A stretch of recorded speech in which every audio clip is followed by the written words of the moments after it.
Shooter standby. You hit the radio bullseye. And the home for everything Second Amendment, concealed carry, the latest gear, reciprocity, legislation, the right to self-protection, and it shall not be infringed. This is Eye on the Target Radio with your hosts, Rob and Amanda. So, hey, folks, welcome to Sunday. How are you? It's Sunday, huh? It's Sunday. Right? I don't know. Golly jeepers. I'm in a really good mood for a Sunday evening. For a change, huh? Maybe it is for a change. I don't know. It's last week we were talking that they said gun sales were on the downhill slide now. On the decline because of availability. There was no guns to buy. Right. This week I see the gun sales are back up again, so they must have got a new shipment or something. Or it's, part of it is it's you this ask one guy versus another that guy. Reporter. The thing is, I go someplace and if the price is right, I'll buy a gun. I mean, I got nothing against buying another one or two or three. Well, there is all of that, but typically the guns that you buy are not the guns that most of the populace is looking for. It's funny. It's like someday, so you're going to inherit my collection of junk, and they're going to say, what is this stuff good for? No, they're going to start with, what was he thinking? What was he thinking? And why did he think I wanted it?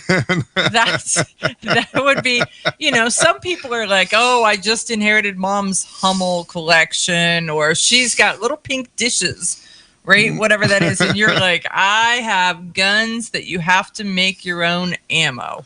Yippee. I don't know. When they look in my collection, they're going to be in the same boat. They're going to be like, what was she thinking?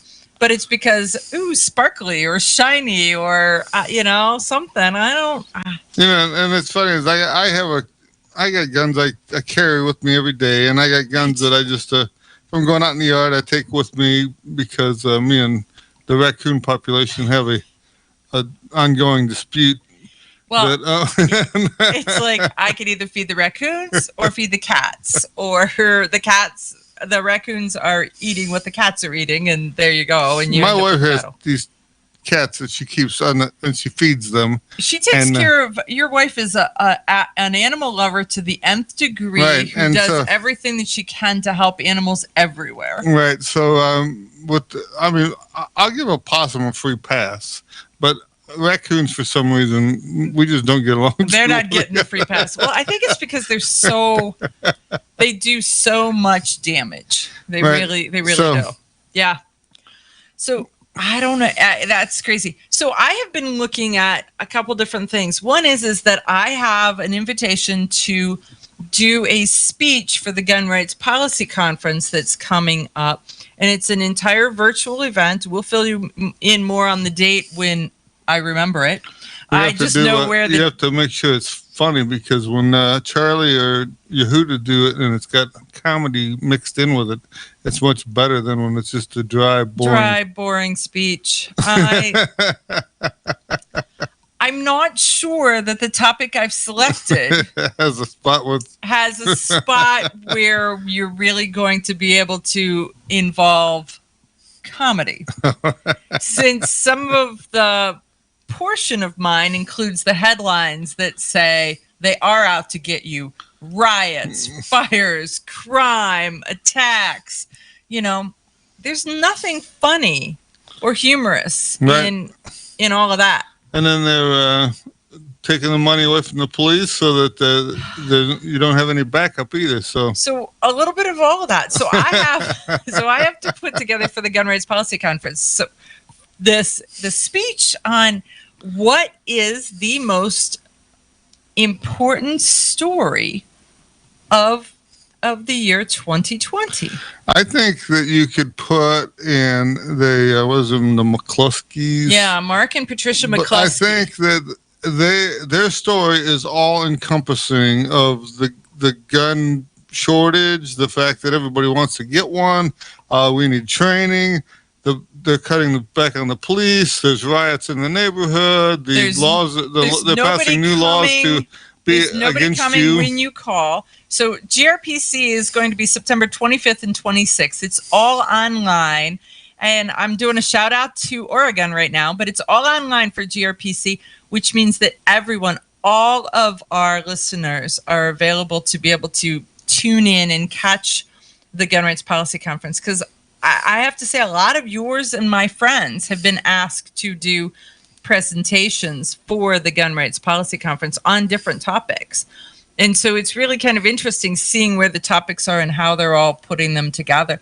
But I think you're right. I think that when you put together the McCluskey story and you add to it, you can almost drag every tentacle of that whole thing, of the whole year, into that one, into their story. Couple standing in the yard with their gun, somewhat uninformed, still trying to do their best. Then with the training that they have or lack thereof. Right. And then their story afterwards, where they actually took their guns away from them and so they had to go buy new guns. Mm-hmm. So now they need more training. Well, yeah. Well, they needed more training. We'll just say, I cannot imagine being in the position that they were in. The thing is how, even if you were trained, how would you have handled? What would you have looked like on film? And I mean, you're trying to get your point across, so you need to be dangerous. You need to point the gun at the crowd, not at the ground or any of this stuff. There is that, because your hope is that you can be intimidating enough that they disperse and go away, so that it without becomes you the having day to that shoot your gun at all. the day that nothing happened. You're right, but it's yeah. How would you have looked on that? Because even with training or with not good. I think that's. even if, I don't think that anyone. If you had your tactical clothing and all that stuff, would have been better or worse if you just. Right? I mean, but frankly, if you knew you were going to be on TV like that, maybe you wear a ball gown and tiara, because you're going to look your absolute best. And you think about it, she didn't come out with it in a t-shirt and sweatpants with no underwear on or something like you'd normally see them on the thing. And well, she was wearing all foundation garments, if that's where you're going. She was. But, I mean, she had all of that. That's usually that you got two ends of it. One of them. So I don't think that as a female, if you had your choice on being on TV, that you would have selected vertical stripes. That's just another one of those things. It would have been a solid bright color. If you got your choice of how to showcase yourself the very best. So she didn't have time to change. She just had to grab her gun and go out the door. Just saying. Maybe you need to look at that in the morning before things don't fly to pieces for you. Every day. If I have to go outside and stand in my flip flops and my pedal pushers, own a vertical stripe shirt or something. I do own one, and maybe I'm going to put it into the send it to someone else pile. Use it for cleaning my gun or something. There are some clothing that I have that are only fit to use to actually scrub the floor, not to wear while you're scrubbing the floor. So, but I mean, that's the thing is, you think about it. People are very critical of everything. But how would you have looked in that situation? And would you have been ready, or would you have looked like an idiot? Well, when you look at like Stephen Wolford, I mean, when he was called to grab his gun and go, so he's half asleep. He grabs his gun and some loose ammo that he's got laying around, and no shoes, and he's running down the street, and he convinces. And he's got a big beard and wild hair, and he convinces somebody to stop and let him get in their vehicle with them. Follow this car, because I'm going to shoot at them out the window while we do this. Think about. You think normally there would be some explaining before it got to that point. Isn't that one of those memes that says, if I pull up and say, We've got some stuff to do. Would you just grab a gun and get in the car, right? And people are like, America, Stephen Williford is like the bumper sticker for, we got some freedom stuff going on here, and I need your truck. But think about how would you look doing it, and is it even if you had training, would any of that training done you any good in your photo op for that's going to make it to the front page? I'm going to say the first thing is, I can call it right now, I'd have needed lipstick, right? Because I am so pasty, paley white. Photoshop that in later. I know, but I have beige hair and beige skin and pretty much beige everything. So it would have been like, I definitely need a little bit of lipstick going on. But how would you have looked? It wouldn't have been good. I don't know that anybody would have come out looking good in a circumstance like that. I don't know that there is a spot where you can showcase your skills and your talent. Would you look any more against tactical and practical against a threat and potential riot? Yeah. When the balloon goes up, you're dressed the way you're dressed. So Gerald, we need to think about that when we get dressed in the morning. And so I think that that's Rob's circumstance, but I'm not going to make fun of him. But you guys have heard the story of White Boy Rick, where they told him that he is dressed like 1984. Now he is. We'll be back. Okay, you ask yourself, who is this Realize Firearms Awareness Coalition, and what do they do?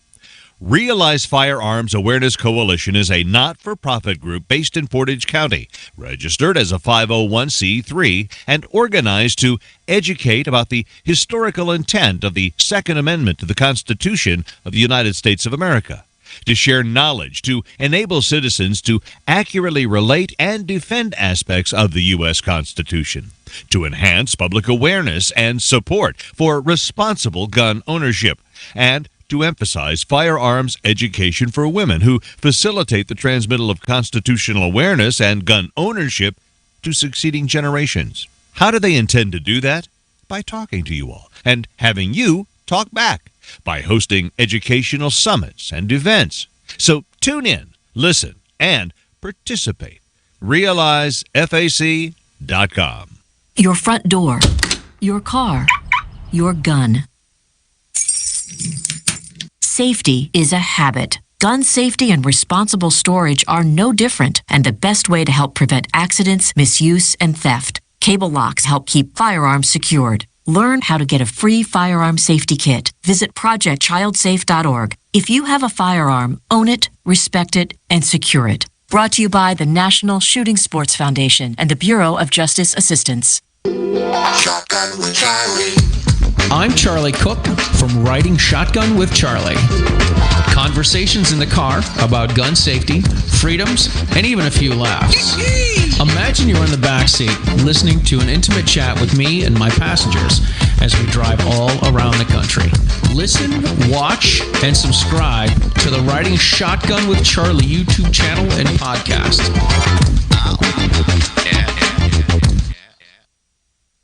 Grab your friends and head to Georgia to train with the Complete Combatant. The Complete Combatant offers a unique approach to self-defense training, layering the first signs of danger, lethal versus non-lethal decisions, and even surviving the aftermath. They offer premier firearms training with a range master certified instructor and host the top minds in our industry. See the courses offered on thecompletecombatant.com. That's thecompletecombatant.com. Had a dirty day? Grunt Goat Tactical Soaps, made from fresh goat's milk and organic oils that detoxify, clean, and restore moisture to skin, will get you ready for your next adventure. These unique soaps are handcrafted in the Blue Ridge Mountains and shipped to anywhere in the U.S. Visit SillyBillyGoatFarm.com for their full line of Grunt Goat Tactical Soaps. That's SillyBillyGoatFarm.com. Ladies, ever wish you could find a brand that understood the difference between feminine and functional? A brand that didn't make you choose between looking good and looking tough. Check out offhandgear.com, a brand designed by a gun girl / mom that closed the gap to give you feminine, durable, functional gear. Offhandgear.com, the brand that gets you. We all know rust is bad. To help keep rust from forming on your firearms, tools, and other ferrous-based items, you want to have Rust is Bad in your gun-safe toolbox and anywhere you want to be rust-free. Rust is Bad bolsters and G-strings deposit small, safe particles that coat your rust-vulnerable items. Save your valuable items with Rust is Bad. Go to www.eyeonthetargetradio.com and follow the link for more information. That's www.eyeonthetargetradio.com for Rust is Bad.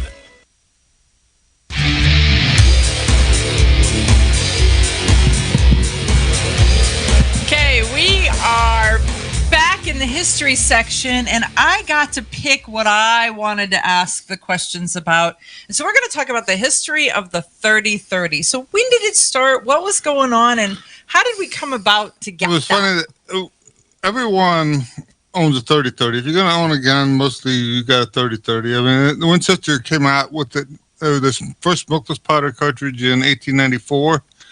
For the actually, it came out in 1895. The 94s came out in different calibers at the beginning, and the 30-30 was a next year introduction. 1895. It was basically the 32-40, 38-55 brass that they used. They just necked it down to hold a 30 caliber bullet. For years, I mean, since I was a little kid, they've had every gun magazine is the 30-30 dead? Is it past its prime? Blah blah blah. And so that's this typical story that is comparable to which is superior, the 9mm or the 45 AC. Right, it's Same story. But the 30-30 is everyone takes to the woods and they kill more deer every year with a 30-30 than anything else. Mm-hmm. It's very powerful, really. I mean, when I was a kid, I bought one, and my uncle had a 3A steel plate in the backyard, and I shot a hole right through it. I was not expecting it to do that, and it kind of amazed me. And then he was like, "Stop." Yeah, like first shot right there, like a paper punch. So we realized that it was a little more oomph to it than what the gun magazines were leading on Then to. potentially it has to go to a different range. It cannot be used in the home backyard range. Right. Just You have to shoot a log before you shoot the plate so that you can slow the bullet down before it gets there. got it. But okay. I mean, it was one of the first of the smokeless powder cartridges. The 30 caliber and the 30 on the back really doesn't mean anything except for there is some powder today that if you use like a 30-31 type powder, about 30 grains is about what the load is for it, and so you can kind of find a load that still fits into that headline. So there's all this 30 stuff in the 30. When they first came out, they used to be like 44-40 and 32-40 and all these things, and that was the caliber was first, and then the powder charge was second. Okay. And so in that naming thing. So in all of those, when it's like a 30-30, the caliber is first and the powder charge is second? Right. I don't know that we knew that. And I don't know that anybody, well, not anybody, but I don't know that most of us knew that. And it's kind of funny because back in the 1890s, a lot of stuff would be like 22, 15, 60 or something would be how they would tell. Well, what's the third number for? What bullet weight the bullet had. So so you could each of these had a would number. Tell you something. So people had more of an idea of what their bullet was doing at that point instead of I just need the green box or the red box or whatever. There's so much of that. I'm just saying. I guess I never realized. But the 30-30 has been put in every kind of rifle, lever action, single shots, bolt actions. Some of Winchester's high end, like the Model 70 and the Model 54, were both in 30-30. Stevens made a couple different 30-30 bolt action repeaters that you can use pointed bullets in. Most of the tube feed guns, they tell you not to use pointed bullets in them. But it was designed originally to take down animals? What was it? Right, originally it was going to be a hunting round for deer and elk-sized animals and stuff like this. And because we were, by 1895, we had pretty much tamed the Wild West. And by 20 years, 25 years. I mean, the Kansas Pacific Railroad connected. 1868 was when the Promissory Point connected, but they were still fighting the Indians in Oklahoma and Arizona in 1912. So, I would, but so Promissory Point. Matter of fact, I think there was an expedition. The Army was after Indians during the World War I. So clear 1918, 1919 era. The Wild West was still somewhat wild, clear into almost 100 years ago. Until we flipped into having the doughboys and all of their little uniforms. But the 30-30 originally was 150 grain bullet and 170 grain bullets, and they run about 2,000 foot a second. The load really hasn't changed. The bullets have. The early ones used lead bullets, and they went to a jacket, like a gliding metal, they called it. Okay. The early gliding metal bullets were really crappy bullets.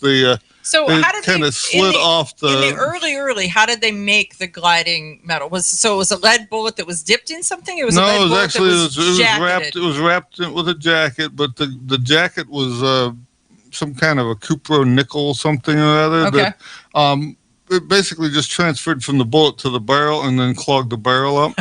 Okay. So as soon as it got warm, it became peanut butter on the roof of your mouth? When you would clean it, some of those would, the strings of that jacket would be 1.5 inches, 2 inches long, where these little slivers of this jacket would come out. And so a lot of times, if you have a really old rifle, a good cleaning will make it shoot much better again. Okay, because you can get all that stuff out of it. Well, especially with the modern stuff that they have today. When you talk about a good cleaning, I mean, I've seen you do that corking thing, and then I've seen you push out long splinters of the bullet jackets. You get it, especially like on the Russian, the Gants, and old 30-40 Craigs, 30-30s, stuff like this. It's, say, pre-1920 jacketed bullets were really bad for it. And then they would go into the lance and grooves of the rifling, fill up the spaces. And one little piece would stick, and then the next one would weld to that, and the next one, pretty soon, they would have like a 4 or 5 inch long strip of no rifling in the middle of the barrel, and it really was looks in like there. it looks like it's shot out, but in reality, it's just full of old. It was just clogged up, and so cleaning it out. It's actually really, really. It really feels good when you see that stuff coming out because it changes color and these little pieces come out and you're like, oh, look at that. It's funny because I got to scrape some more. You spray the stuff in, you put the stuff in there, and it'll come out and it's like a turquoise blue color, and that means it's eating the jacket up and starting to let it loose. And then you scrub it with a stainless steel brush, and you'll get the jacket out, and then all of a sudden you'll get this black crud out, and then you'll get some more of that jacket, and then you get more black crud. So you got to watch the color combination. Couple of months, you're up to 1947, and you keep on scrubbing, and that's how you can take care of something that belonged to your father, your grandfather, and then it can be passed down from generation to generation because there's nothing that feels better than for you to be able to. So we didn't get to a whole lot of history of 30-30, but we've covered anyhow. You can get it in a pistol too. So the Thompson Center Contender made 30-30 pistols, and I think. Magnum Research makes their BFR in 30-30. How cool. Oh, absolutely cool. Hey, when we come back, we're going to have Rick Ector on and Legally Armed in Detroit. Grab your friends and head to Georgia to train with the Complete Combatant. The Complete Combatant offers a unique approach to self-defense training, layering the first signs of danger, lethal versus non-lethal decisions, and even surviving the aftermath. They offer premier firearms training with a range master certified instructor and host the top minds in our industry. See the courses offered on thecompletecombatant.com. That's thecompletecombatant.com. Had a dirty day? Grunt Goat Tactical Soaps, made from fresh goat's milk and organic oils that detoxify, clean, and restore moisture to skin, will get you ready for your next adventure. These unique soaps are handcrafted in the Blue Ridge Mountains and shipped to anywhere in the U.S. Visit SillyBillyGoatFarm.com for their full line of Grunt Goat Tactical Soaps. That's SillyBillyGoatFarm.com. Okay, you ask yourself, who is this Realize Firearms Awareness Coalition, and what do they do? Realize Firearms Awareness Coalition is a not-for-profit group based in Portage County, registered as a 501c3, and organized to educate about the historical intent of the Second Amendment to the Constitution of the United States of America, to share knowledge, to enable citizens to accurately relate and defend aspects of the U.S. Constitution, to enhance public awareness and support for responsible gun ownership, and to emphasize firearms education for women who facilitate the transmittal of constitutional awareness and gun ownership to succeeding generations. How do they intend to do that? By talking to you all and having you talk back, by hosting educational summits and events. So tune in, listen, and participate. RealizeFAC.com. This is Cheryl Todd of Gun Freedom Radio, and I am proud to join Amanda Seppacool and all the 50 women, one from each state, in our grassroots efforts to protect the Second Amendment as delegates of the DC Project. Grassroots organizations like the DC Project run on donations, so please consider donating to our GoFundMe/DC Project to keep the promise of freedom alive. Shotgun with Charlie. I'm Charlie Cook from Riding Shotgun with Charlie. Conversations in the car about gun safety, freedoms, and even a few laughs. Imagine you're in the backseat listening to an intimate chat with me and my passengers as we drive all around the country. Listen, watch, and subscribe to the Riding Shotgun with Charlie YouTube channel and podcast. Ladies, ever wish you could find a brand that understood the difference between feminine and functional? A brand that didn't make you choose between looking good and looking tough. Check out offhandgear.com, a brand designed by a gun girl / mom that closed the gap to give you feminine, durable, functional gear. Offhandgear.com, the brand that gets you.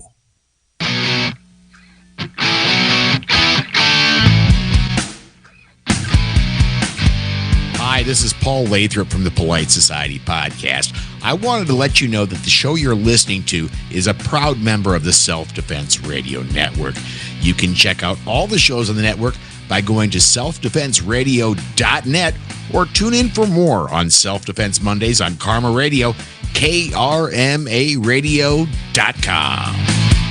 This is Dan Perkins with your Songs and Stories for Soldiers, Veterans Tip of the Day. If you're a veteran with a disability, are you interested in a program that could give you a free home? Homes for Our Troops is a privately funded 501c3 nonprofit organization that builds and donates specially adapted custom homes nationwide for severely injured post-9/11 veterans to enable them to rebuild their lives. These homes restore some of the freedom and independence our veterans sacrificed while defending our country and enable them to focus on their family and recovery. Since its inception in 2004, nearly 90 cents of every dollar has gone directly to the program to serve veterans. HFOT builds these homes where the veterans choose to live and continues its relationship with the veterans after the home delivery to assist them in rebuilding their lives. For more information, go to their website, www.hfotusa.org, and see if you can qualify for the home of your dreams. This has been your Songs and Stories for Soldiers, Veterans Tip of the Day.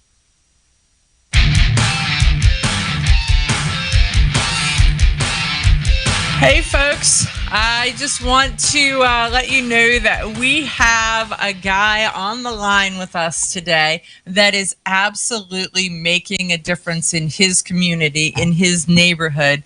And look at how sophisticated he looks in his picture, like he's got a leather elbow patches and a pipe or something he's smoking. Yeah, well, he's a good looking. He does good work, and he's a good looking guy, and he's sophisticated, I guess is where you're at. Hey, so I want to welcome Rick Ector onto the show. And hey, Rick, I think that Rob's got a man crush on you there. That's okay. He is quite the looker himself. Thanks for having me on the show. So, you're always welcome to come on the show. I mean, the stuff that you do, Rick, is pretty darn amazing. But we're having you on today to talk about how your dream turned into a reality and what it means to the ladies in Detroit. So, first, let's go into what is your goal for this year, which is August 21st, 22nd? That is correct. The weekend of the 21st and the 22nd of August next month is a Saturday and a Sunday. My goal that I made at the end of last year's iteration of this program was to provide a free range safety briefing and a shooting lesson of 20 rounds of 9mm firearm, a handgun. 4,000 women across a 2-day weekend is my goal this year. Last year it was a 2-day event, but it was only done at one location per day. This year we've upped the ante by making it 2 locations per day over that weekend. Simple math, take just less than 2,000, multiply it by 2, and that's how you get the number 4,000. So yeah, my goal 4,000. 4,000 women, a range safety briefing, and a free shooting lesson of 20 rounds of 9mm with a semi-automatic pistol. So yeah, that is the goal. So really think about this, folks. What Rick is doing, I mean, the big part of what Rick is doing is, the headlines say that he's trained, it'll be X thousand of women, target 4,000. So he's trained 4,000 women in Detroit to shoot a gun. But really what he's done is he's invited them to come to the range.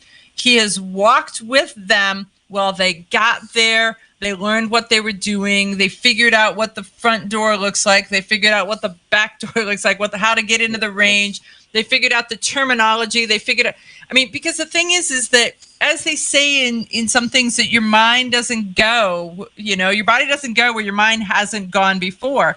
And so trying to figure out if someone really wants to go to the range and they've never done it before, they don't know how, they'll be like, I'll do it tomorrow. I'll do it next week. I'll do it next month. And by doing this, nobody wants to look unknowledgeable. Right. I don't want to say stupid, but you don't want to look like you don't know what you're doing. You don't know what you're doing. And so by him doing this, it becomes familiar. They've done it once. So now, and then too, they might make some friends so that the two of them can come together the next time. So it is an introduction to shooting, an introduction to guns, an introduction to gun safety. So how does he find 4,000 women who want to? Oh, I was going to say that's what every single man wants to know is how do you find 4,000 women that want you? Right. Have bait. Yeah, you have to have the right bait. And if you choose judiciously, you'll get what you're looking for. You know, the thing that I found is that there are many people across the country who have a desire to do certain things based on the political nature of guns and firearms. Some people may not feel comfortable making that declaration, expressing that need. Well, I just decided that with this program, I would remove all barriers to entry. You just find a way to make it to the gun range, and I will take it from there. I will take you to a range safety briefing. Basic fundamentals is not rocket science. Anyone can grasp what is required to make it happen, to actually discharge a 9mm semi-automatic pistol. There will be an instructor with you, literally one breath away, to ensure that you're safe. And what they're going to find is that they get satisfactory results on their targets. For some people, it's conquering what they feel is an unnatural fear. And for some people, it's just a great form of recreation. Whatever your interest level, if you are at least curious, check out the program. That is the greeting that I extend to all women who are interested, whether they're 12, and I believe the oldest participant we had was like 78 a few years ago. So just make your way there, and we'll take it from there. From 12 to 78, and there really is no limits on either end. It's bracketed by what has happened, what is the future. So does he have them all lined up right now, or is there still openings? Can they get it? No. I have a process that I came up with just out of sheer necessity. For example, this year's program, 4,000 women. I can't say, okay, all 4,000 women show up en masse all at the same time at a specific location, not to expect that would cause problems of its own. No, I have an online. Right. I have an online process that will be set up. All you have to do is go to the link on the day that registration opens and sign up for a spot. You know, we ask that you only take one spot and not monopolize spots. And if you do sign up, the thing that I ask is that you actually show up, because if you sign up and occupy a slot, then that represents someone who would not be afforded an opportunity to take advantage of the program. Well, there is that. So have a little skin in the game, kids. So when you sign up, please follow through. So when does registration open? Registration is going to open up a week before the open of the event. A week before puts it at Saturday, August 14th. That's when it's going to open up proper. I would ask people who have just a modicum of interest in the program to go by my Rick Firearm Academy of Detroit business/fan page on Facebook, which is facebook.com/Michigan CCW. Okay, so if they look for Michigan CCW on Facebook, they will find you and your Ector page. Right, that's the official URL, facebook.com/Michigan CCW, or look for Michigan CCW, all strung together, concatenated, and they will find it. They'll find my friendly, smiling face, imploring them to stay connected to me and receive my update, and definitely have everything they need to register when registration opens up. Okay, sounds good. So registration opens a week beforehand. Now, I happen to know that when you started to say, I need help, because I mean, as debonair as you are, you cannot do this on your own. So how? I appreciate the compliment. I never thought I was quite debonair. I'm thinking Billy D. Williams when I hear debonair, and maybe I'm showing my age when I say Billy D. Williams, because he's probably old by now. But you know what? One of the things that I am exceedingly happy about is that over the years I've had an opportunity to make a lot of friends over the years in the gun rights and in the firearms training community. The two of you, present company included, and the fact that I can find people who are willing to donate of themselves to participate in this most worthy program, it is truly humbling, and it is an honor, truly. So you put out the word, and you're getting instructors from across the country who are flying in on their own time, on their own dime, putting themselves up to come and help you and the ladies of Detroit be extremely successful. So I know that you've got a sidekick that is like an organizational wizard. And so how... you are talking about Ms. Tanisha Moner. She is a great friend and a trusted colleague. She was actually a student of mine a number of years ago. And if you were to compare the woman she is to the woman she used to be when she was absolutely terrified of guns, it is nothing short of amazing. Just the sheer task list of things that I have to do, it was not really feasible for me to continue to also be part of that project. The project that I gave her is to work with instructors and to organize them and volunteer them and bring them into the fold and keep them updated on what we need. And she's been doing an exceedingly great job of doing that. By the way, if you're Tanisha's amazing. In getting a hold of her phone number is 248. Wait. Don't put her phone number on national radio. Let's just say that I was going to do it, and she was like, "Go for it." And I was like, "Okay." I'm gonna stop you right there. You can find her on Facebook, folks. When we come back, we will give you how you can find her name. But we are not putting her phone. It's like writing it on the bathroom wall there, Rick. We're not doing it. When we come back, we'll talk more to Rick Ector.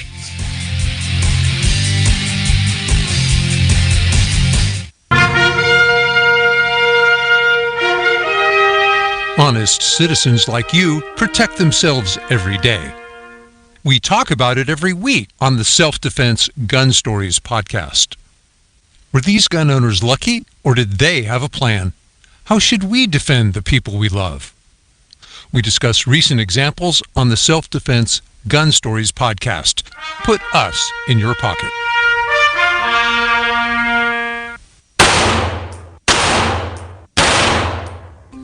Hi, I'm Janelle Westrom, owner of Davenport Guns and Davenport Shooting Club.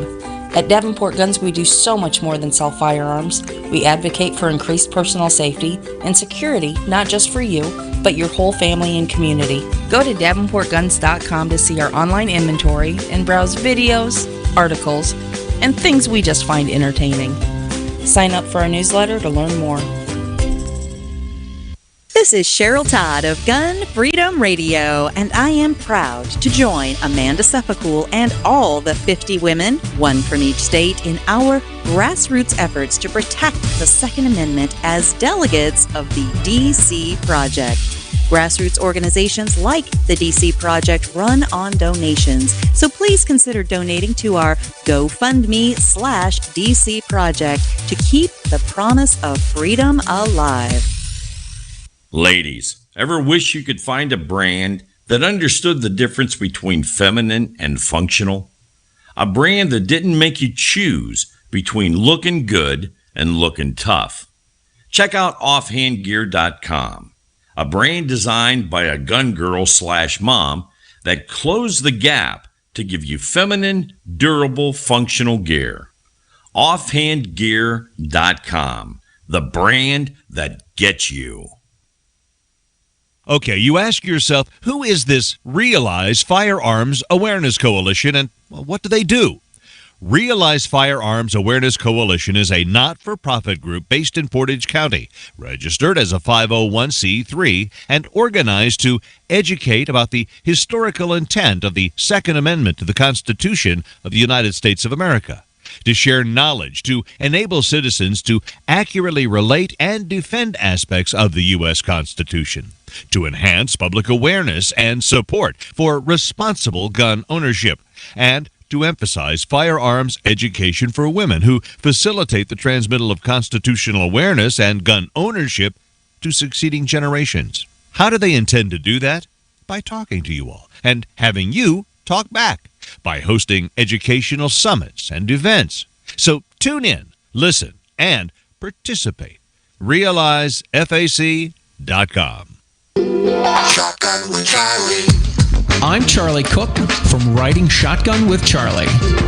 Conversations in the car about gun safety, freedoms, and even a few laughs. Imagine you're in the back seat listening to an intimate chat with me and my passengers as we drive all around the country. Listen, watch, and subscribe to the Riding Shotgun with Charlie YouTube channel and podcast. Had a dirty day?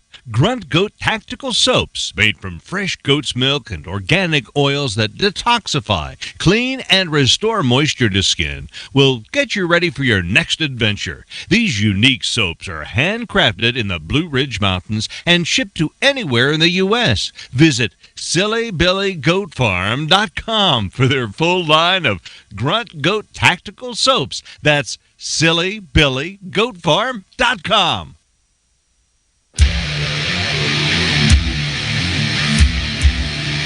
Okay, we are back with Mr. Rick Ector, legally armed in Detroit, and he is doing a firearms training session, an introduction to shooting, safety briefings, and just generally getting them up off the sofa, out and to the range so that they understand how it all comes together and how it all works.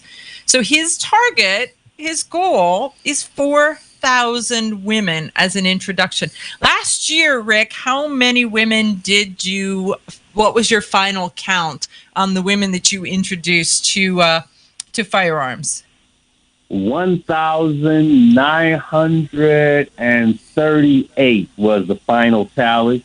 And I was a little reluctant to push the envelope because of so many things that were going on during this time period a year ago. Remember, there was a lot of uncertainty in terms of, COVID and what that really was going to, shake out for me with regards to people willing to attend a safety event. But, there was an abundance of precaution.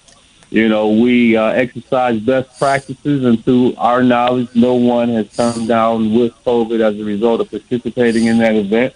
One thing that it showed was that there is a very high level of interest in firearms amongst women, and we serve that need, and we're looking to build upon that. Last year, roughly 2,000. But now we're going to shoot for 4,000. So hopefully women will hear about it and participate and join us.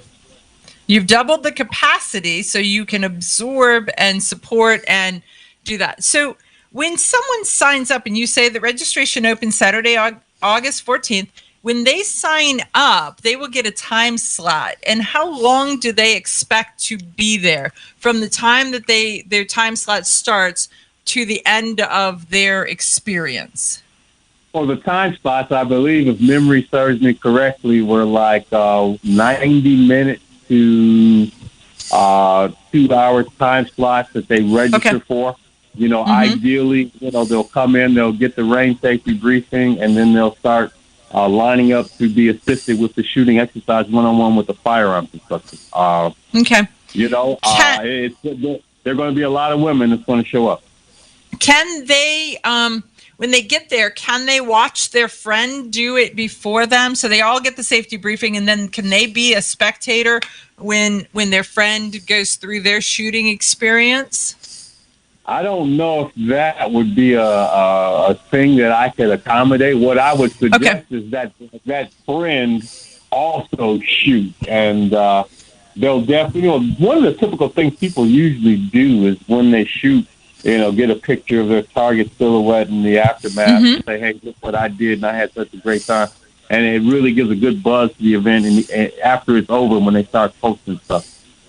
Okay, that's not quite what I meant, but okay, I see where you're going. So no, my point is that if a girlfriend and I come together, both sign up to shoot, but the one gets to shoot first, the other one wants to watch. Do we get the same instructor so that I can wait for her, let her do her thing, and then swap places? So she takes my picture, I take her picture, and we both have the same experience. Oh, yeah, I think that can be reasonably accommodated. I was thinking you were looking for something a little more involved. Yeah, no, but I'm just, we're women. We go to the bathroom together, So there is a piece to that experience where we want to, we kind of hang together in little groups. Now let's talk about this. When I come, if I'm one of the women that comes to this, though I'm going to be there as an instructor to help you out, but if I were very much too for that. Oh, yeah, no problem at all. I'm really looking forward to this because then we're going to talk. We're going to talk about you, Rick. It's an experience to kind of see how it all works, and I think it's scalable to other places so that people can copy what you're doing and do it in other places.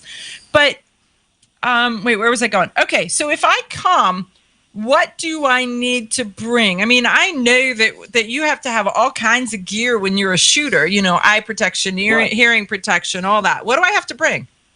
Well, you know what?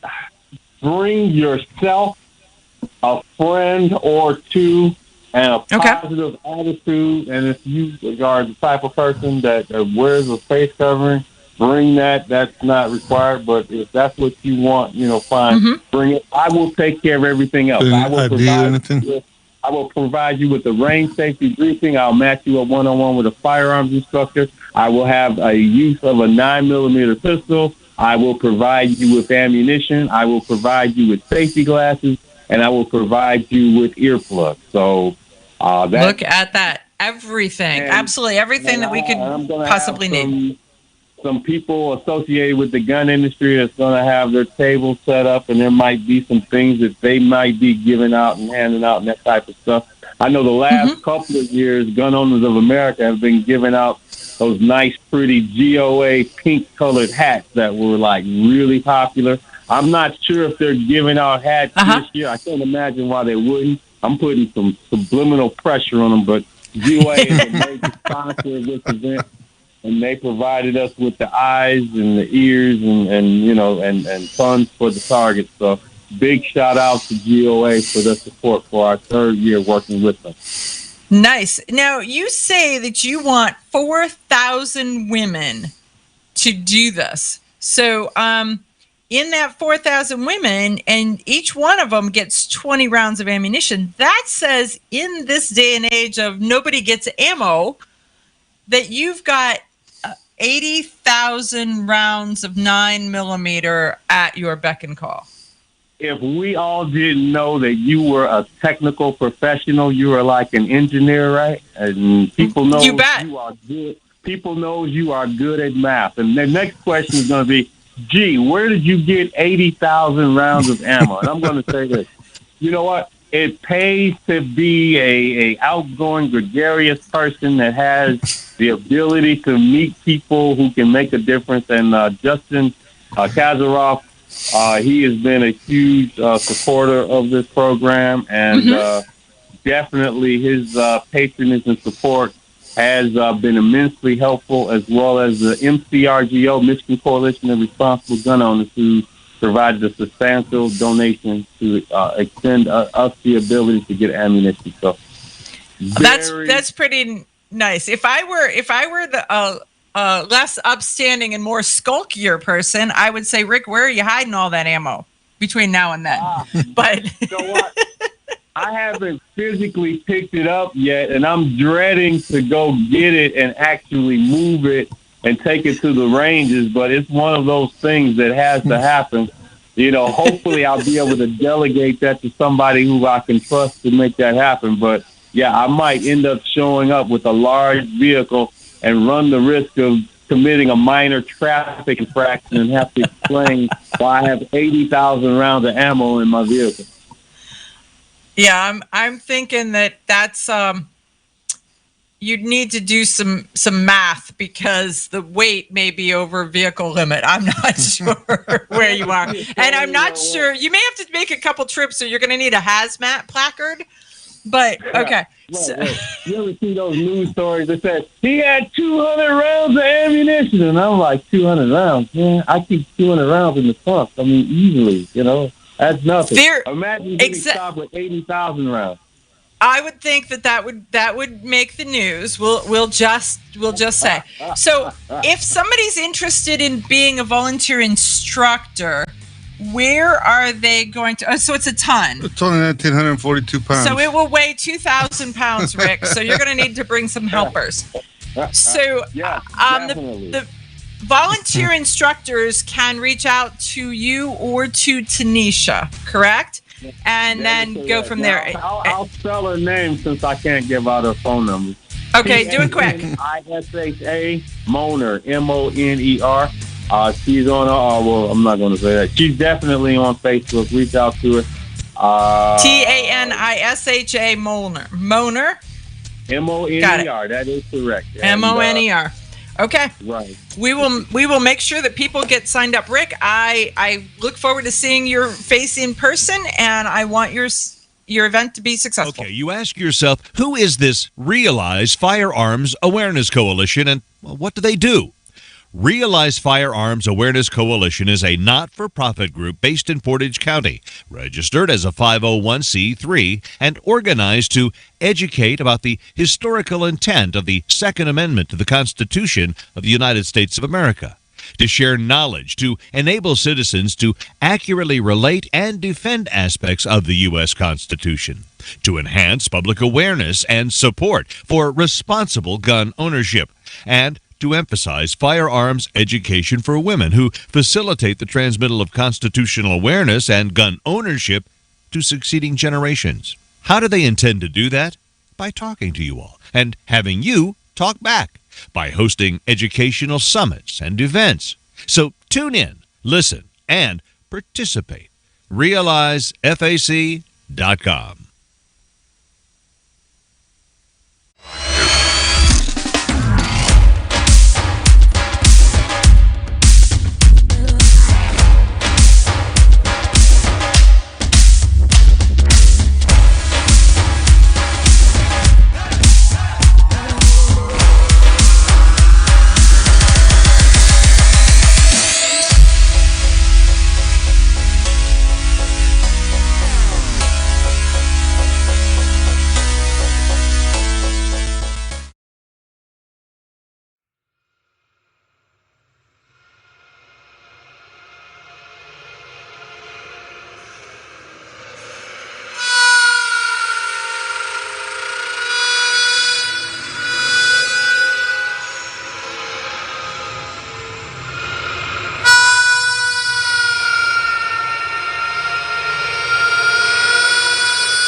was waiting for you.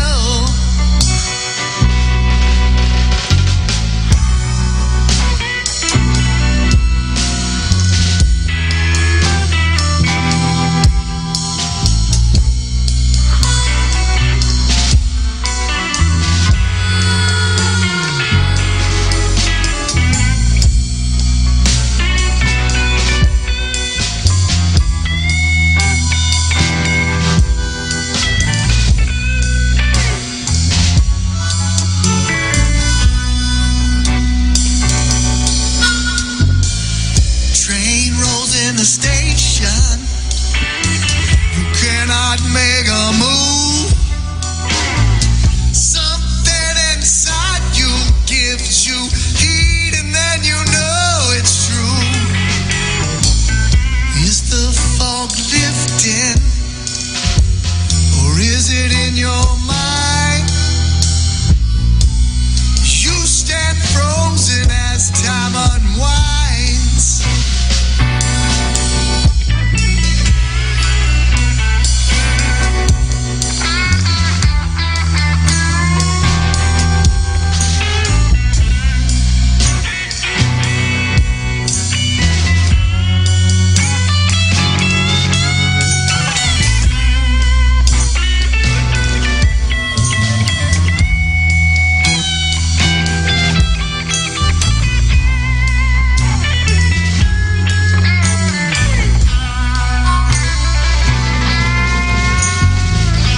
You can lay on the platform.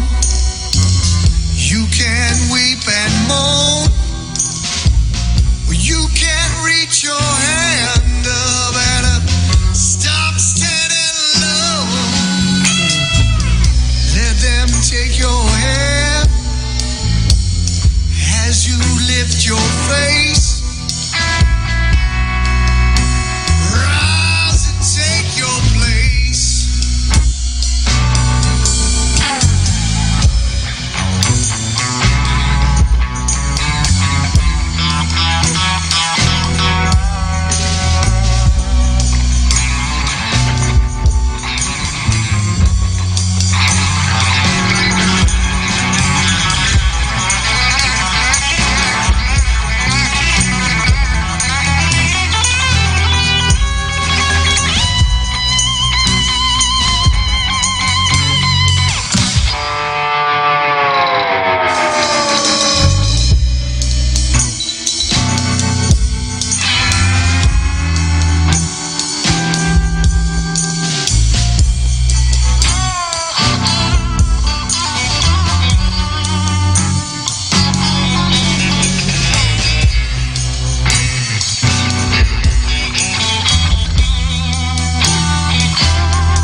Shooter standby.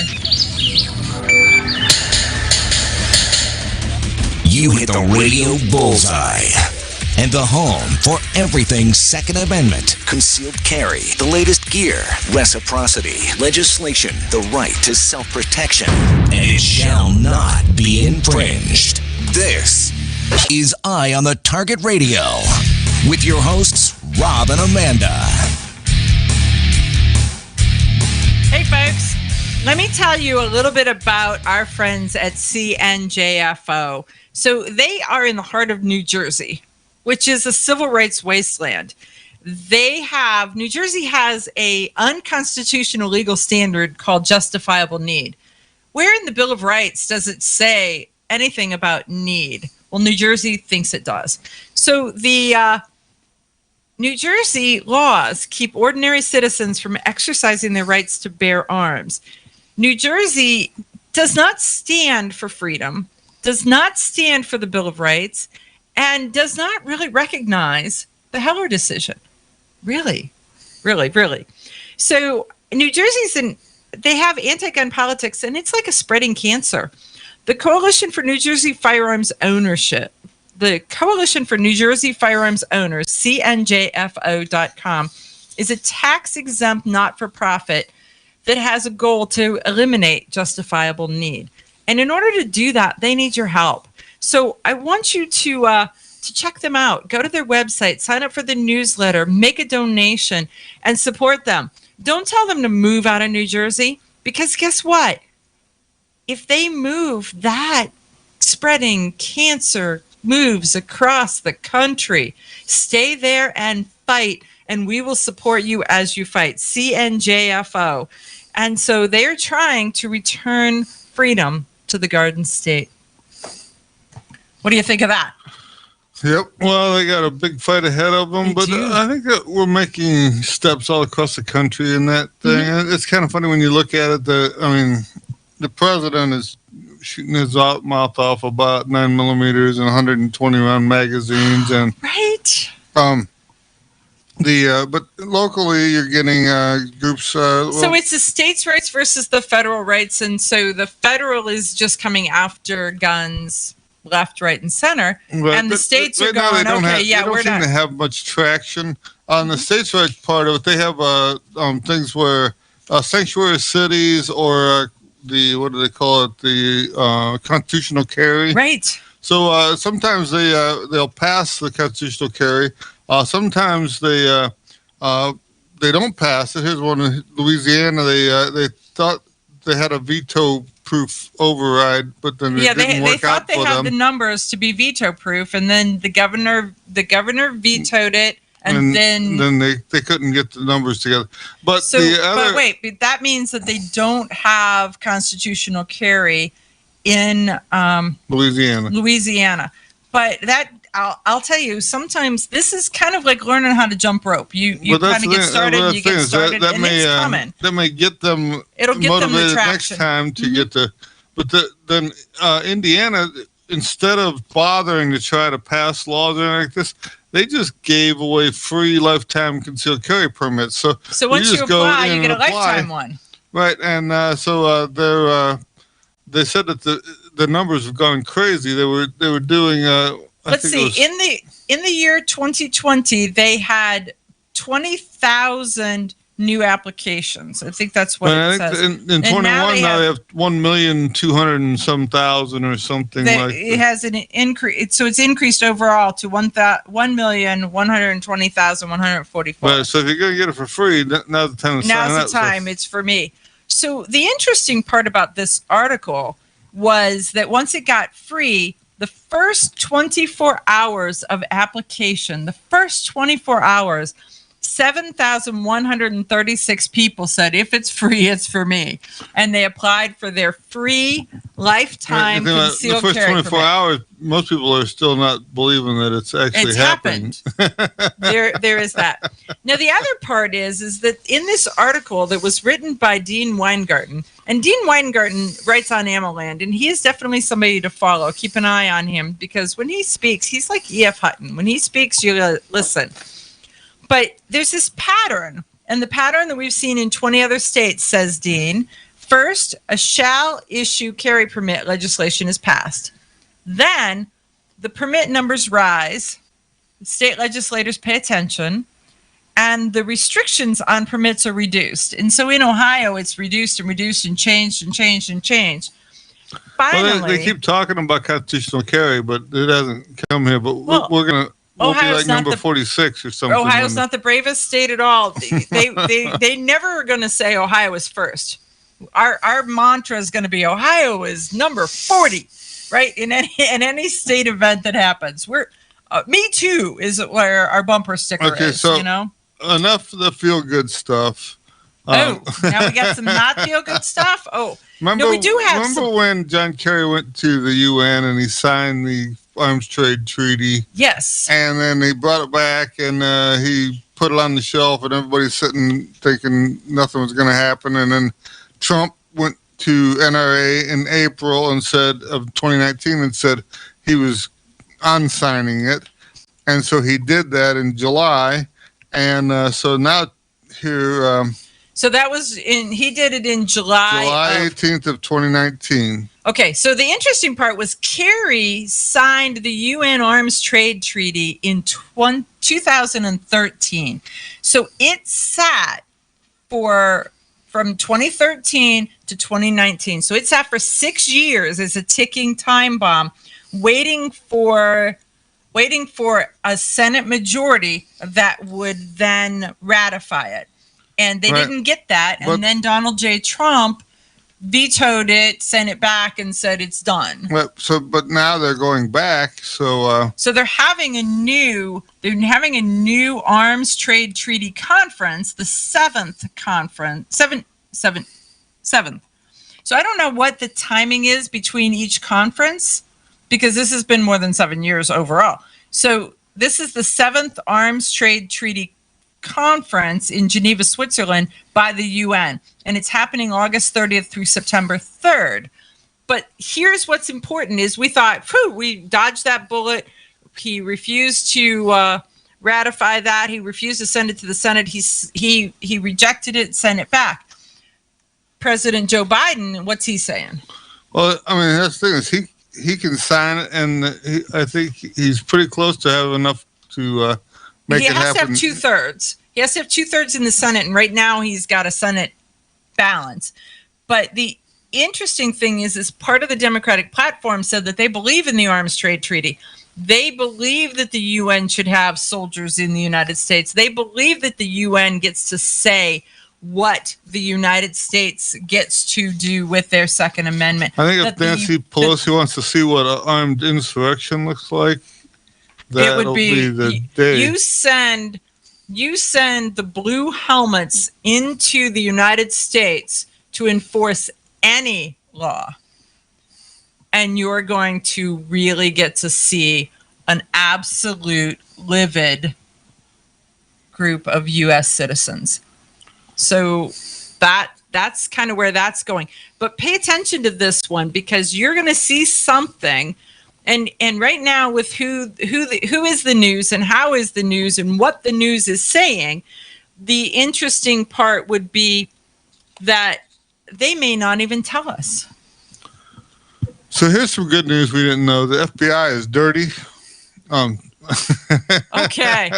So all of the FBI, do they need a bath, or just a couple of the FBI? They haven't really said the whole numbers or anything, but remember when Michigan governor was Gretchen Whitmer? Yeah, she was fake kidnapped, and then she was rescued and everything. Right. And then they're saying the FBI was in on that. So the interesting part is that she was fake kidnapped or she was real kidnapped, and then there was a whole. Well, but that's the thing. So it's But they arrested 6 men were arrested and charged federally with conspiring to kidnap the governor of Michigan, Gretchen Whitmer. Well, the thing is, if you look at the FBI in multiple occasions, they go in and they find someone who is IQ handicapped, or half a bubble off plum, as my dad would say. And then they exploit that, him and his friends, to try to get them to all riled up into public enemy number one, some foamy, frothy and mess. So anyhow, this whole thing is Michigan was set to be a sanctuary city for Second Amendment. Right. This group kidnaps the governor. The FBI comes in to save the day, and that killed off the sanctuary movement. Because everybody's like, we can't say anything about guns because they kidnapped the governor. But it's all an interwoven, and it's as you can see, it's the interesting part is the FBI's case is unraveling. And when we come back after this break, we're going to tell you more about it, because this takes a little bit of who's moving where and how they're moving. But I want you to think about what the press looked like when Gretchen Whitmer was kidnapped, what they were saying when all of that happened, and what they're saying. Then they went radio silent, and there's a reason why. We're not silent anymore, though, kids, and we're radio. On honest citizens like you protect themselves every day. We talk about it every week on the Self-Defense Gun Stories podcast. Were these gun owners lucky, or did they have a plan? How should we defend the people we love? We discuss recent examples on the Self-Defense Gun Stories podcast. Put us in your pocket.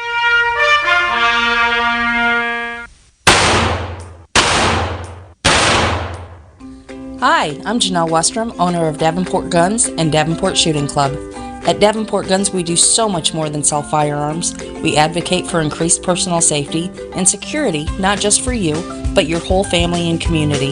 Go to davenportguns.com to see our online inventory and browse videos, articles, and things we just find entertaining. Sign up for our newsletter to learn more. Your front door, your car, your gun.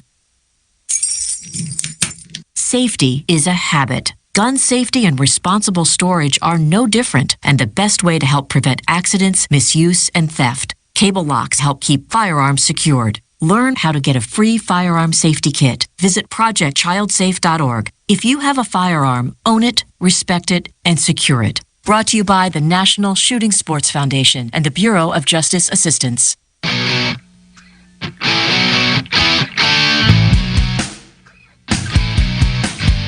Hi, this is Paul Lathrop from the Polite Society podcast. I wanted to let you know that the show you're listening to is a proud member of the Self-Defense Radio Network. You can check out all the shows on the network by going to selfdefenseradio.net or tune in for more on Self-Defense Mondays on Karma Radio, krmaradio.com. This is Cheryl Todd of Gun Freedom Radio, and I am proud to join Amanda Suffolcool and all the 50 women, one from each state, in our grassroots efforts to protect the Second Amendment as delegates of the DC Project. Grassroots organizations like the DC Project run on donations, so please consider donating to our GoFundMe/DC Project to keep the promise of freedom alive. Had a dirty day? Grunt Goat Tactical Soaps, made from fresh goat's milk and organic oils that detoxify, clean, and restore moisture to skin, will get you ready for your next adventure. These unique soaps are handcrafted in the Blue Ridge Mountains and shipped to anywhere in the U.S. Visit SillyBillyGoatFarm.com for their full line of Grunt Goat Tactical Soaps. That's SillyBillyGoatFarm.com. Ladies, ever wish you could find a brand that understood the difference between feminine and functional? A brand that didn't make you choose between looking good and looking tough. Check out offhandgear.com, a brand designed by a gun girl/mom that closed the gap to give you feminine, durable, functional gear. Offhandgear.com, the brand that gets you. We all know rust is bad. To help keep rust from forming on your firearms, tools, and other ferrous-based items, you want to have Rust is Bad in your gun-safe toolbox and anywhere you want to be rust-free. Rust is Bad bolsters and G-strings deposit small, safe particles that coat your rust-vulnerable items. Save your valuable items with Rust is Bad. Go to www.eyeonthetargetradio.com and follow the link for more information. That's www.eyeonthetargetradio.com for Rust is Bad.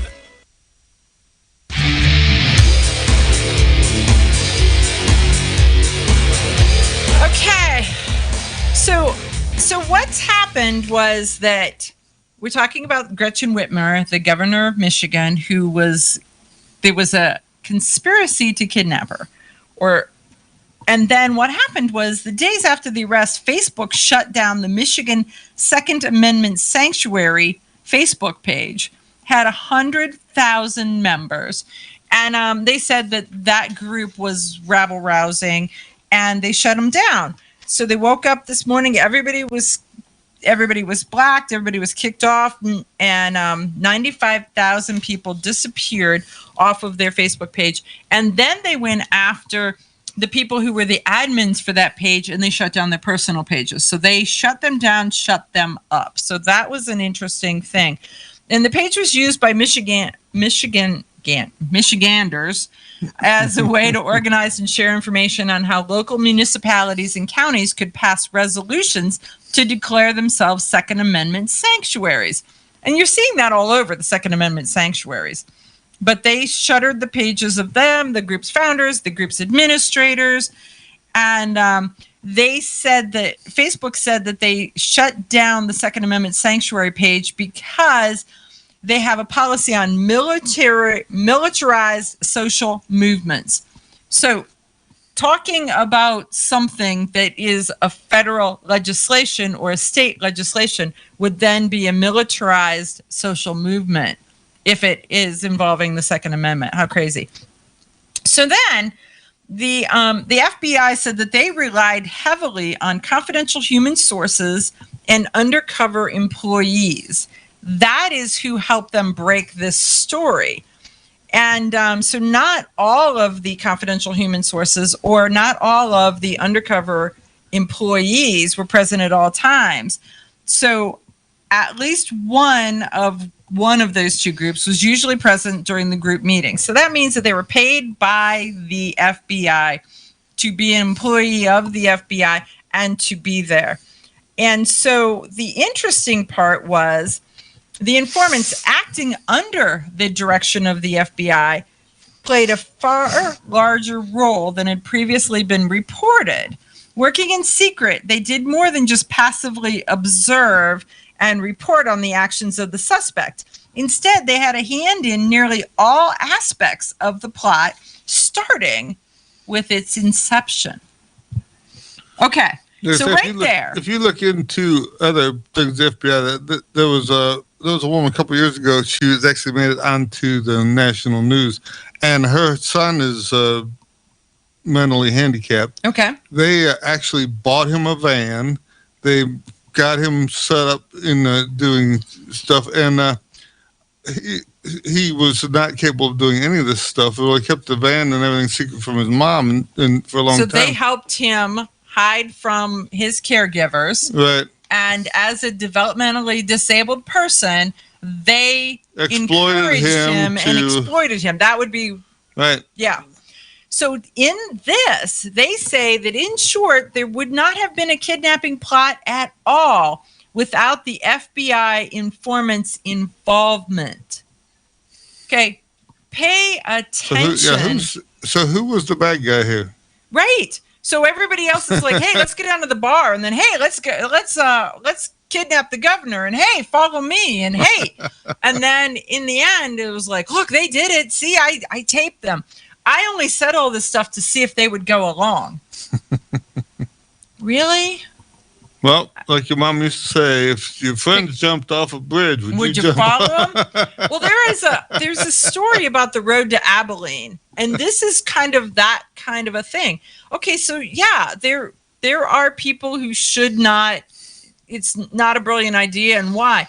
But they don't have an original thought. They don't have the ability to do all of this, and they are followers from the word go.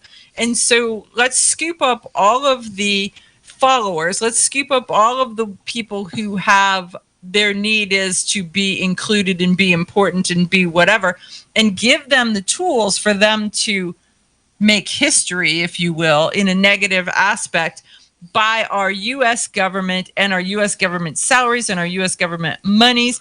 So you would think, I'm sure that they didn't let the government in on the clue until they finally sprung it on her and said, by the way, we're planning to kidnap you. So wink, wink, just plan on going along.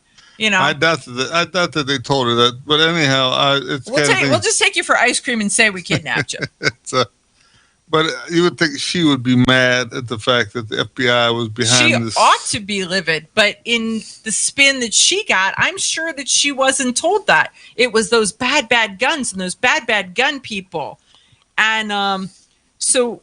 Well, there is that. So anyhow, moving on. Wait, it's not over not though. Over, huh? So Facebook shut down the Michigan sanctuary groups. They also shut down Georgia and Kentucky. And so they have they've gone through a variety of them. Facebook realized that they were being effective in coordinating political the activities. Second Amendment says you can be a militia apparently. But Facebook says you can't, and then there's the case of it's a private entity and it's a private business, and are you going to bake Facebook a cake? That's all I got to say. We'll see how it goes when Trump's done suing them, huh? I don't know. That's an interesting thing, and it's really interesting to see who's all jumping onto that. The problem is everything moves so slow. It's like I can't hardly keep up with the snail It pace. is glacially slow. Icebergs melting and sliding across the tundra slow. So anyhow, the U.S. Senate is putting a new bill out. It's H.R. 3252, and it's a introduction to FFL Protection Act. By Lindsey Graham. U.S. Senator Lindsey Graham started this. The thing is it really, we're watching from the sideline, and Joe Biden says he's going to cut the number of FFLs. He thinks that's the way to. He's going to. Right, that's the way to control how many guns are on the street by not having FFLs. This bill has nothing to do with any of this. This is only if you rob an FFL of a gun, then it has extra teeth in it.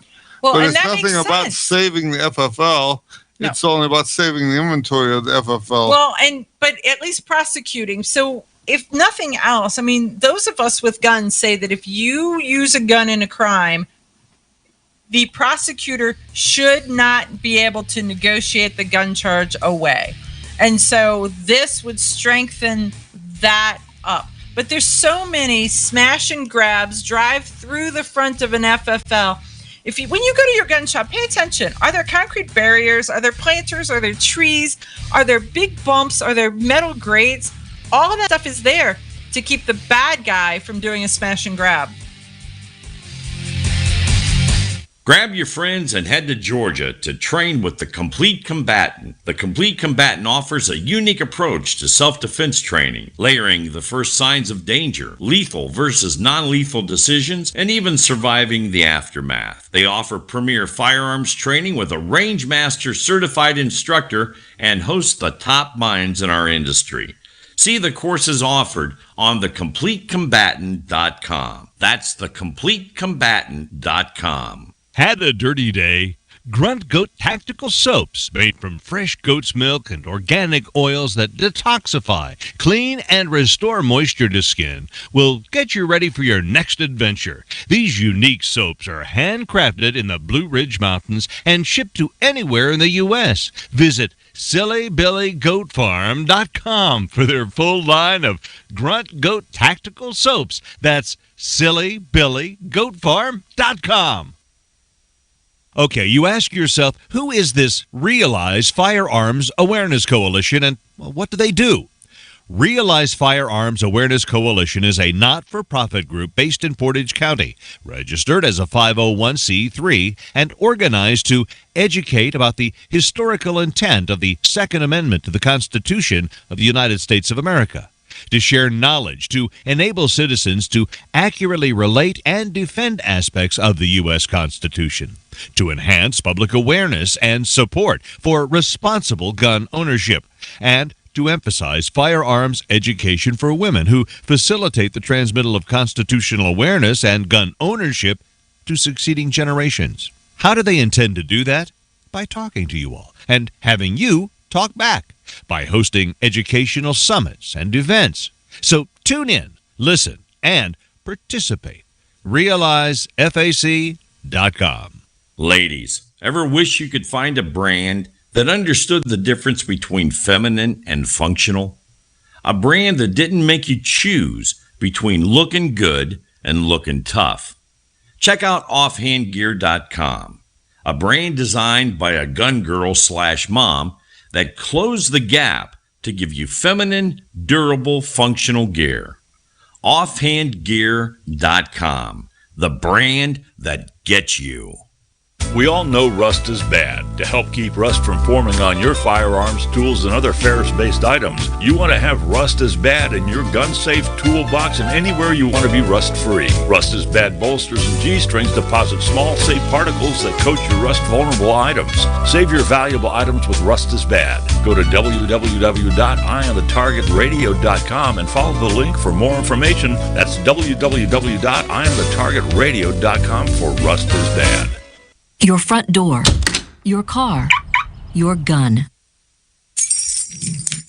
Safety is a habit. Gun safety and responsible storage are no different, and the best way to help prevent accidents, misuse, and theft. Cable locks help keep firearms secured. Learn how to get a free firearm safety kit. Visit projectchildsafe.org. If you have a firearm, own it, respect it, and secure it. Brought to you by the National Shooting Sports Foundation and the Bureau of Justice Assistance. Shotgun with Charlie. I'm Charlie Cook from Riding Shotgun with Charlie. Conversations in the car about gun safety, freedoms, and even a few laughs. Imagine you're in the backseat listening to an intimate chat with me and my passengers as we drive all around the country. Listen, watch, and subscribe to the Riding Shotgun with Charlie YouTube channel and podcast. This is Dan Perkins with your songs and stories for soldiers, Veterans Tip of the Day. If you're a veteran with a disability, are you interested in a program that could give you a free home? Homes for Our Troops is a privately funded 501c3 nonprofit organization that builds and donates specially adapted custom homes nationwide for severely injured post 9/11 veterans to enable them to rebuild their lives. These homes restore some of the freedom and independence our veterans sacrificed while defending our country and enable them to focus on their family and recovery. Since its inception in 2004, nearly 90 cents of every dollar has gone directly to the program to serve veterans. HFOT builds these homes where the veterans choose to live and continues its relationship with the veterans after the home delivery to assist them in rebuilding their lives. For more information, go to their website, www.hfotusa.org, and see if you can qualify for the home of your dreams. This has been your Songs and Stories for Soldiers, Veterans Tip of the Day. Okay, we are back. Let's tell you about Car Arms. Do you know that right now Car Arms is giving away $6,000 worth of guns and gear? You can go to Car Arms, KAHR.com, and sign up. It doesn't cost you anything. And when you click on their free giveaway, Freedom Goes Bang giveaway, that is for the month of July. There's 6 more days left of it, 6 days. They are giving away a AR-15. They are giving a Heritage Rough Rider, an Auto Ordnance 1911. So it's Car and a couple other companies that are all working together, but you can be the absolute beneficiary of this. You can win knives and holster gift cards and magazines and targets. Can't beat free. And so free is an amazing price for those kinds of things. But check it out. But go to KAHR.com. And while you're there, look around at all the other stuff that they've got. Look at the guns. Look at the products. And then think about, what do you do in the second week of October? And do you want to go meet with us at the Tommy Gun Warehouse? Rob and I are going to, I did not see a Desert Eagle in 50 AE. I'm sorry. Our producer wants one so bad.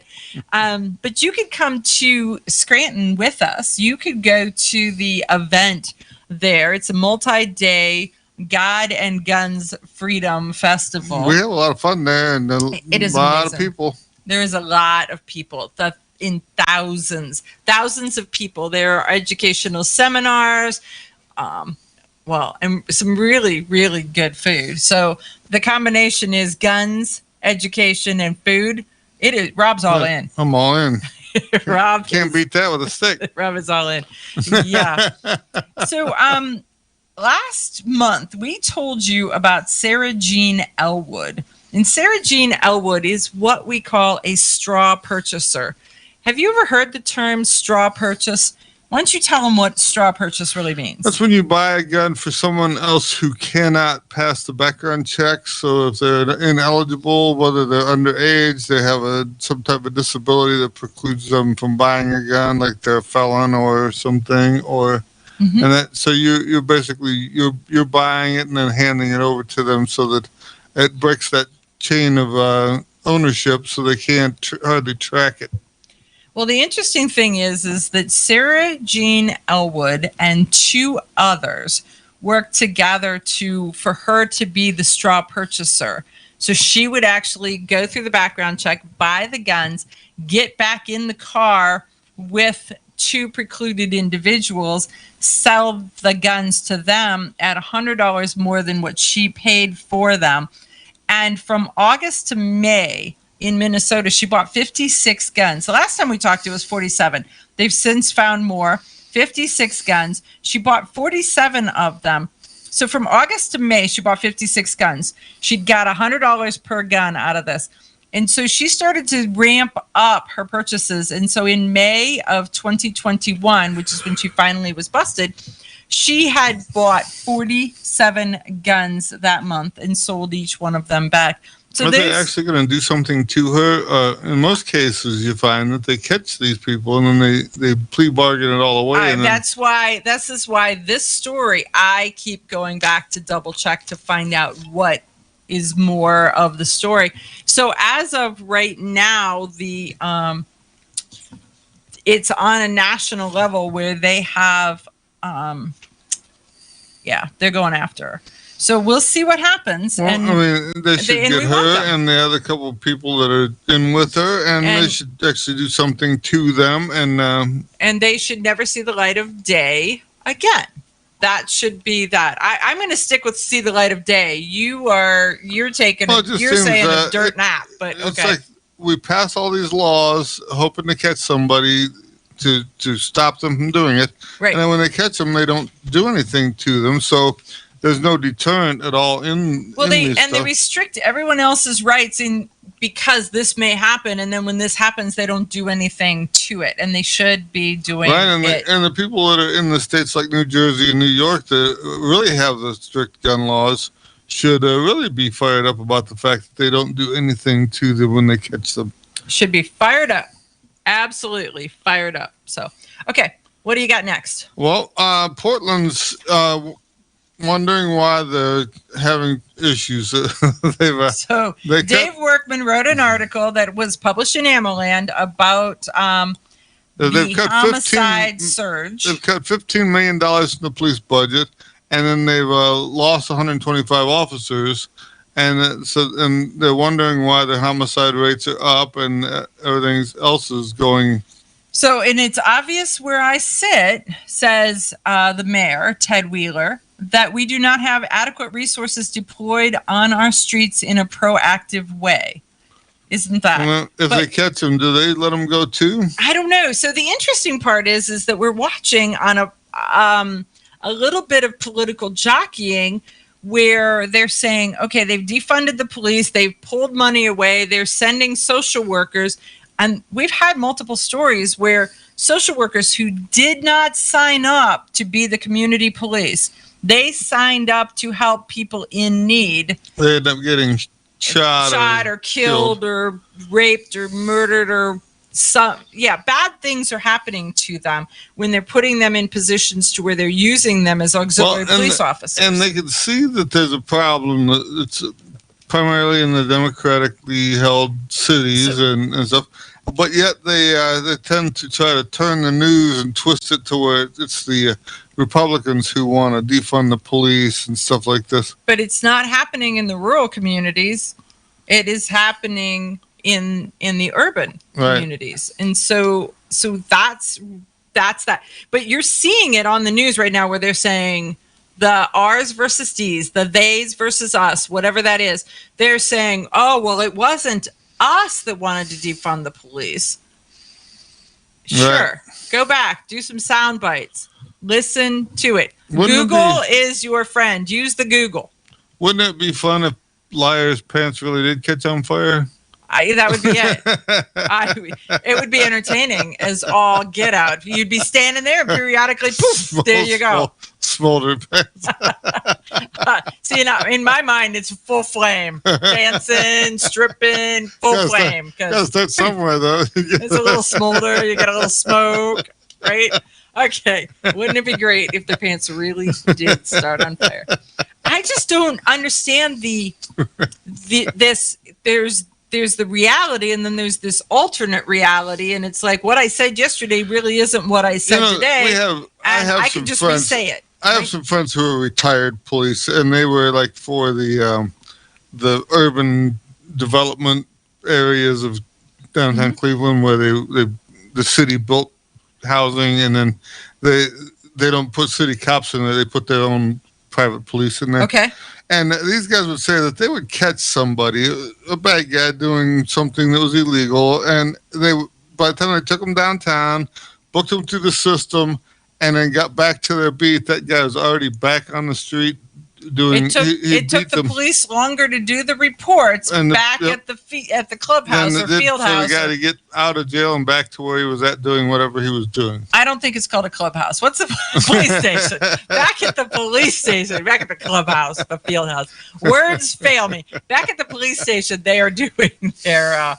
But yeah, that's the thing. They said by the time they did all this stuff and got back to the beat, the guy was already there doing his thing again. So he was faster at getting out.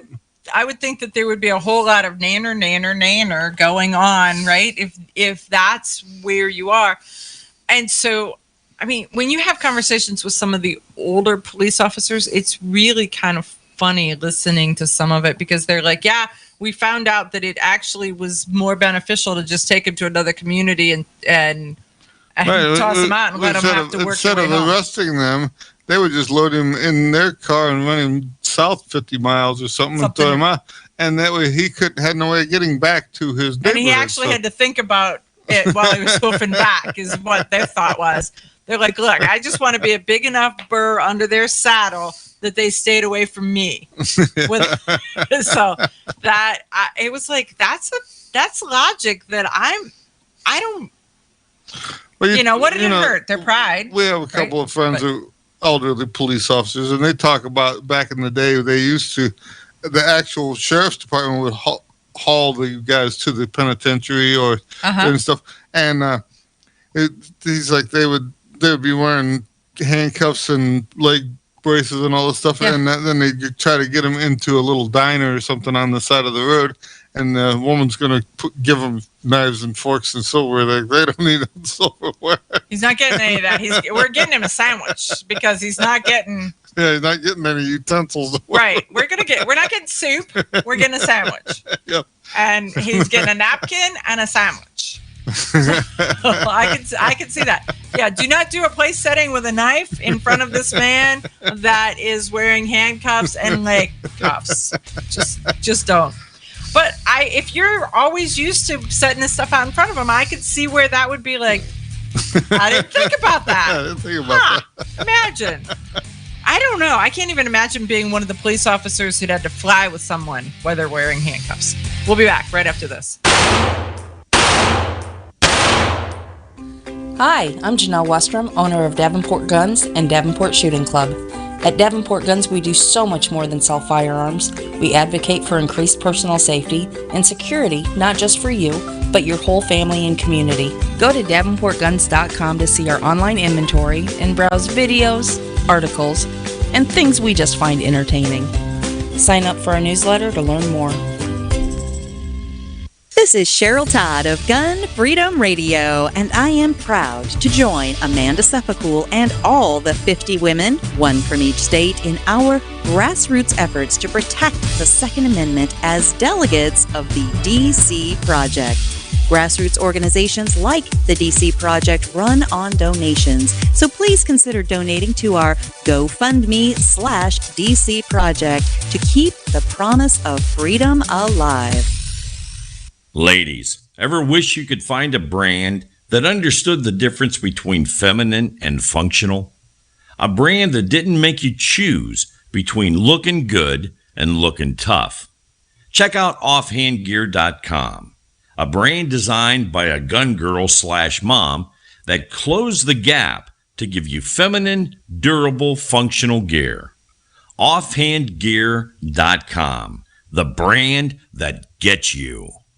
We all know rust is bad. To help keep rust from forming on your firearms, tools, and other ferrous-based items, you want to have Rust is Bad in your gun-safe toolbox and anywhere you want to be rust-free. Rust is Bad bolsters and G-strings deposit small, safe particles that coat your rust-vulnerable items. Save your valuable items with Rust is Bad. Go to www.eyeonthetargetradio.com and follow the link for more information. That's www.eyeonthetargetradio.com for Rust is Bad. Okay, you ask yourself, who is this Realize Firearms Awareness Coalition, and what do they do? Realize Firearms Awareness Coalition is a not-for-profit group based in Portage County, registered as a 501c3, and organized to educate about the historical intent of the Second Amendment to the Constitution of the United States of America, to share knowledge, to enable citizens to accurately relate and defend aspects of the U.S. Constitution, to enhance public awareness and support for responsible gun ownership, and to emphasize firearms education for women who facilitate the transmittal of constitutional awareness and gun ownership to succeeding generations. How do they intend to do that? By talking to you all and having you talk back, by hosting educational summits and events. So tune in, listen, and participate. RealizeFAC.com. Your front door, your car, your gun. Safety is a habit. Gun safety and responsible storage are no different, and the best way to help prevent accidents, misuse, and theft. Cable locks help keep firearms secured. Learn how to get a free firearm safety kit. Visit projectchildsafe.org. If you have a firearm, own it, respect it, and secure it. Brought to you by the National Shooting Sports Foundation and the Bureau of Justice Assistance. Grab your friends and head to Georgia to train with the Complete Combatant. The Complete Combatant offers a unique approach to self-defense training, layering the first signs of danger, lethal versus non-lethal decisions, and even surviving the aftermath. They offer premier firearms training with a range master certified instructor and host the top minds in our industry.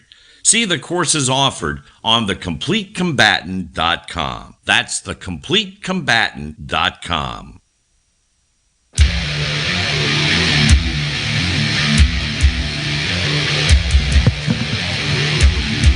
Well, have you guys heard about the New York right to carry Supreme Court case? So it is piling up. It is happening. And so there is what is the, I'm trying to think of what they called this case. I can't even find it. Darn it.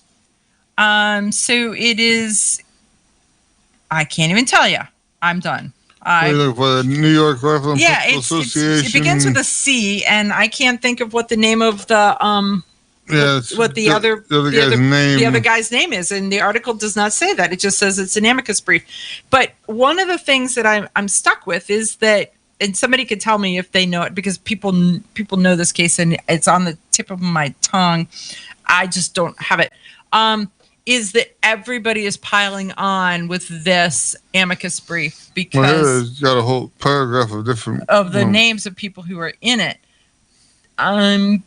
We will correlate the New York State Rifle and Pistol Association, but it's the Corlett case, and it's the right to carry Supreme Court case. So this has the ability to be a bigger deal, or as big a deal as Heller. And so what we're starting to see is how many different people who have joined in. I know that A Girl and a Gun has filed an amicus brief. The DC Project has filed an amicus brief. CNJFO, the Second Amendment Foundation.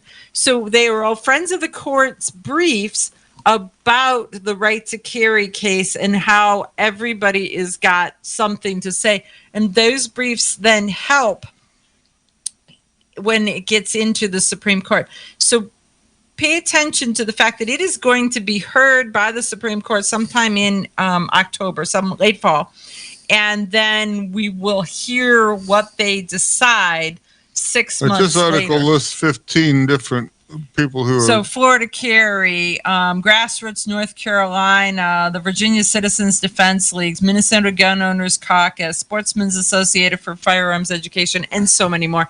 There is all of these organizations that are joining on this one, but there's more. And so they just start to stack up. And so when there's the testimony, that's one thing. But then we say, why does it take so long for the Supreme Court to make a decision? What is that? What is that so long time frame? And part of it is they're reading all these, right? They've got gathering all the evidence.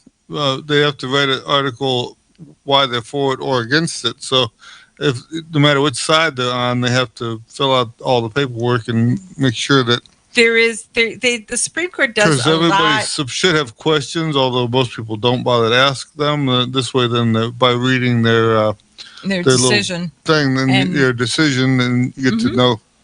So pay attention to this one because we will talk about it more. And as you listen to radio podcasts, like the same thing as what we had been waiting for last year, and then they kind of sidestepped it by changing some of the laws. And they made it moot in New York State, and then the Supreme Court couldn't do anything with it. But there were all those other cases, so there was a whole boatload of those cases that got our hopes up, and then it all just fell aside. So I picked up, when I was out the other day, I picked up a thing from the Ohio. So it is from the Ohio Attorney General, Dave Yost. And Ohio has created a database, a stolen gun portal.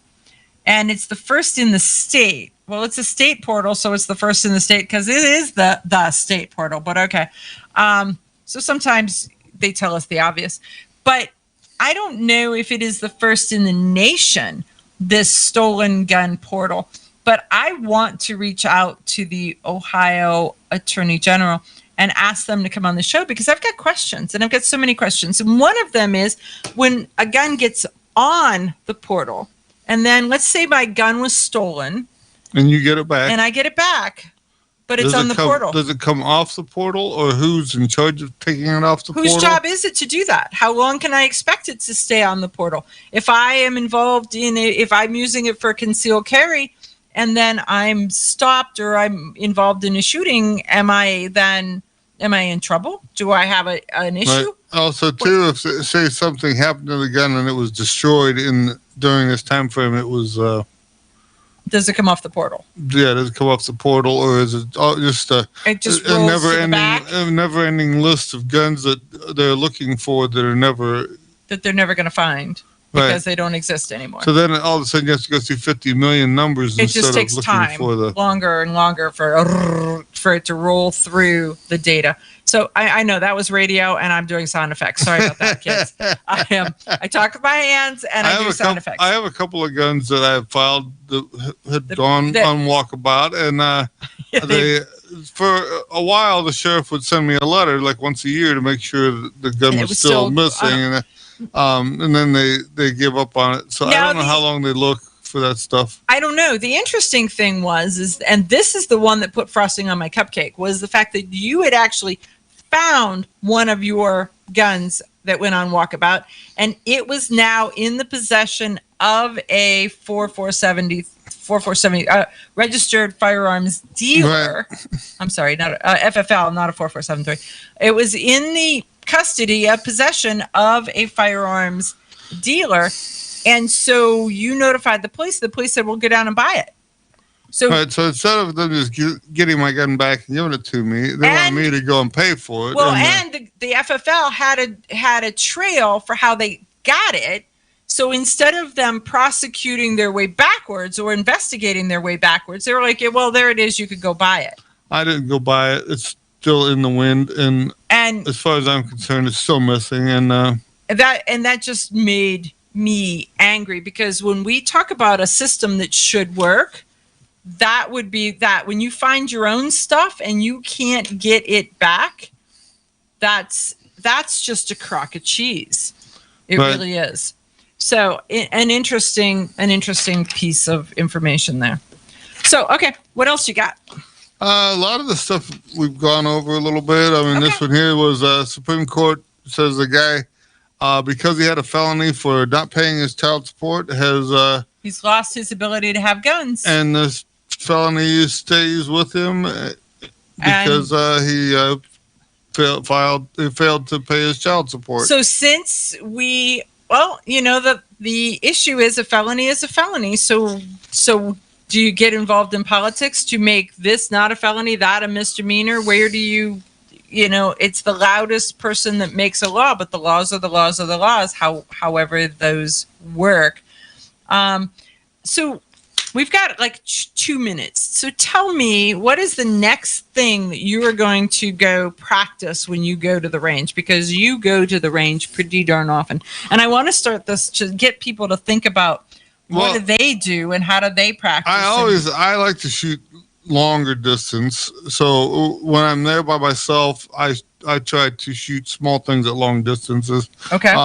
When I'm there with my friends, we kind of jump around and shoot things on a timer with Okay, so when you're there by yourself at the range, you're working on accuracy, because the more that you can shoot small things at long distances means that you can shoot larger things right. at closer if I'm distances shooting faster. 75 to 200 yards and hitting stuff, then I know I can do that. But also too, then when I'm drawing and shooting at 10, 15 feet against a timer, maybe I was doing some grappling or boxing ahead of time, so that I'm a little bit tired out while I'm trying it.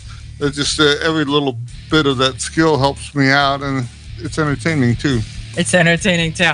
I'm telling you, I got to get back to the range. I have hardly shot, if I'm not in front of a trainer, not an audience, a trainer. I've done a lot of training, but I've not done a lot of just go to the range by myself. It seems like when I'm by myself, I'm going to be sleeping. I got a couple new muzzle loaders I want to play with, but I hate the thought of cleaning them afterwards. So I get it. I so get it. So folks, go get a gun, grab your gun, get some ammo, go to the range. Ammo's getting available again now. So talk to you next week.